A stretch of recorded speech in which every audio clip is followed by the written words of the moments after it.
Semangat pagi. Kita jalan-jalan lagi di kebun durian Banjardinas Taman Sari Mekar. Ini adalah ajakan dan motivasi bagi teman-teman.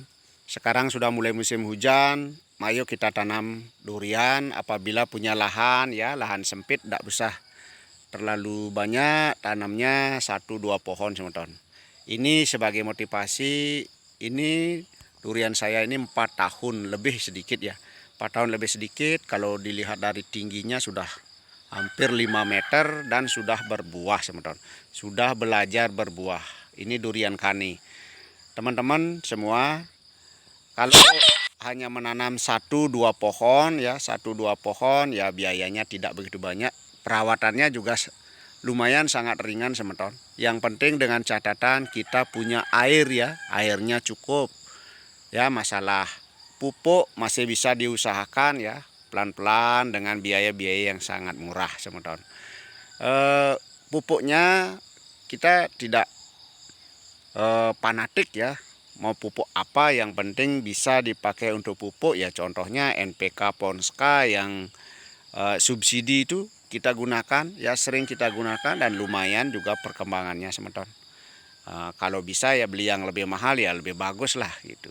Nah setelah itu dalam perjalanan baru kita memikirkan pelan-pelan ya, pupuk-pupuk yang sesuai dengan fase-fasenya ya, fase generatif, fase vegetatif, kemudian fase generatifnya, kemudian juga spray-spraynya ya tidak banyak teman-teman, kalau cuma 1-2 pohon itu.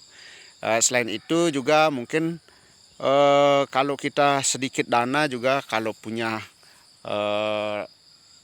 kalau pelihara kambing ya, ataupun punya tetangga punya kambing ya, kita minta balang sebulan 1 karung lah gitu, atau 2 bulan sekali, 6 bulan sekali 1 karung itu cukup teman-teman untuk kambingnya. Kotoran kambingnya sudah cukup nih teman-teman. Dan kotoran kambing ini sangat bagus sekali untuk tanaman, tapi dengan catatan jangan dipendam teman-teman. Pupuknya itu jangan dipendam sehingga tidak mengalami gangguan pohon duriannya. Nah seperti itu teman-teman. Kita jalan-jalan lihat kembali ya yang lain dari pohon-pohon durian yang ada di Banjardinas Taman Sari Mekar ini. Saya tanam di sini sebanyak 80 pohon ya, 80 pohon yang masih sebagian besar masih umurnya 1,5 tahun yang paling banyak ya, paling banyak. Itu terdiri dari berbagai jenis ya, diantaranya musangking ya, musangking, kemudian duri hitam, kemudian bawor, kemudian kani juga ada, kemudian super tembaga juga ada, namlung teman-teman. Dari 1,5 tahun yang lalu, dari yang telah ditanam itu perkembangannya sudah cukup lumayan, dan ini hampir semua sama perkembangannya teman-teman. Hanya saja yang tidak bagus itu adalah daerah yang agak-agak, kalau di Bali itu dibilang tahu atau terlindung dari pohonan-pohonan yang lain, terutama yang di daerah timur ya, sebelah timur daripada lahan kita. Itu yang memang mengalami perlambatan perkembangan teman-teman. Kalau yang lain sepertinya memang normal ya. Selain itu juga dalam menanam ini, sekarang itu mulai musim hujan, teman-teman silakan mulai bersiap-siap ya, memikirkan bibitnya apa yang harus saya tanam, kemudian jumlahnya berapa, kemudian juga pikirkan biaya-biaya ya untuk menanamnya, karena itu juga sangat penting teman-teman, biar nantinya tidak tersesat di jalan ya, tidak tersesat nanti setelah tanam banyak, kemudian tidak ada biaya, kemudian kesempatan kita untuk memeliharanya kecil, jadi dari semua yang ditanam itu jadi mati semua, kan sangat rugi itu teman-teman.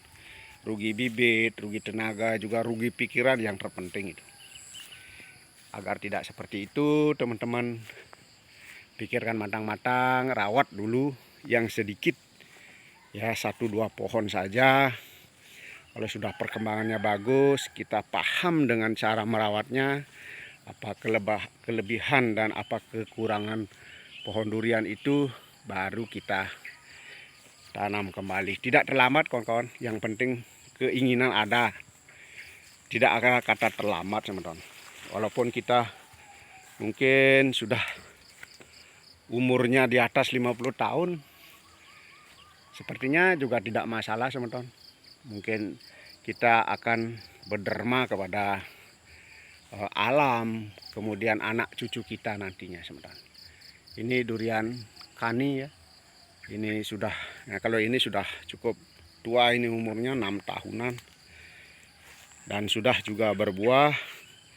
Ini memang agak sedikit terlambat berbuahnya, umur 5 tahun ini baru berbuah teman-teman. Kalau yang lain yang belakang-belakangan saya tanam di sini 3,5 tahun sudah mulai belajar untuk berbuah ya. Tapi di satu sisi teman-teman semua, bukan hanya yang bagus berbuah, tapi yang tidak berkembang juga ada teman-teman, yang mati juga ada gitu. Harus seimbang itu antara yang mati dengan yang hidup bertahan bagus.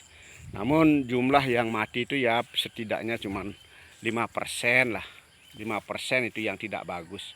Yang mati di sini hanya 1-2 pohon saja dari sekian banyak. Itu pun karena memang di awalnya saya salah cara tanam.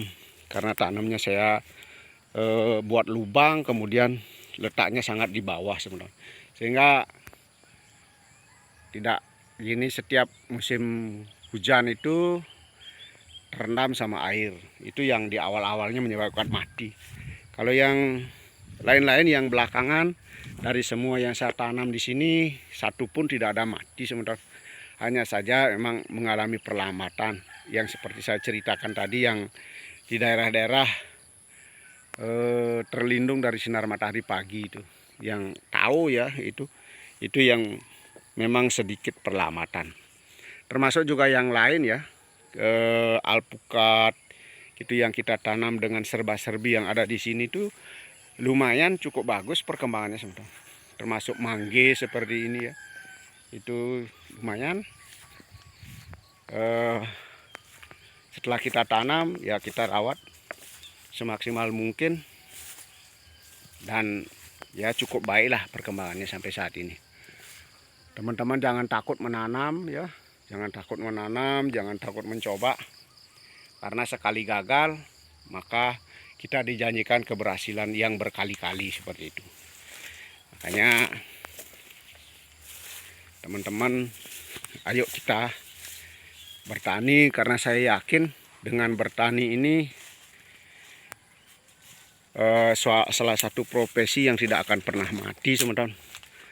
Pasti suatu saat ada hasilnya. Namun hanya saja kita harus sadar bahwa bertani ini memerlukan waktu yang relatif lama. Ya, relatif lama waktunya. Mungkin kalau tanaman buah itu lama untuk berbuahnya, kemudian perawatannya juga rumit. Ya, kita harus sadari itu.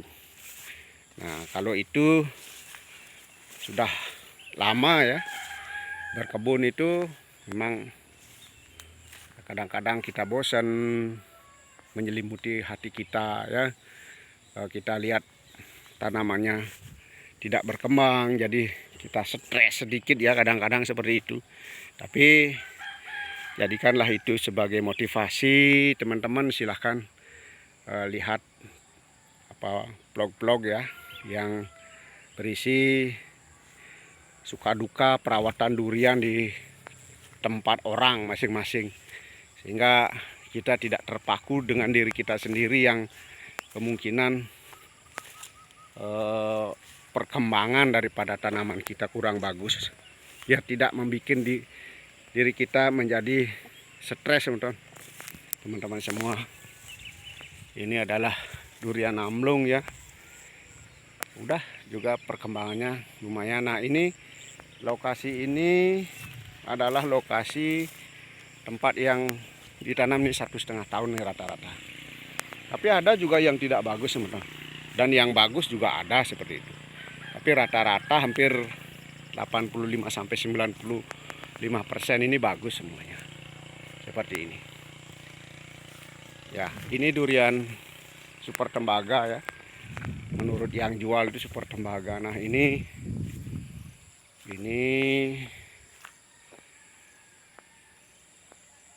bawor ya, bawor ini. Seperti itu teman-teman. Kira-kira kita cek-cek juga saat-saat seperti ini biasanya hama itu sudah mulai muncul seperti belalang kecil yang belum berbulu itu, yang banyak memakan daun durian kita. Oke. Ya, rahayu seperti itu teman-teman. Ini jalan-jalan kita hari ini. Mudah-mudahan motivasi cerita saya kali ini bisa bermanfaat buat teman-teman semua. Silakan di like, subscribe, dan share ke rekan-rekan teman-teman yang lain. Oke, rahayu.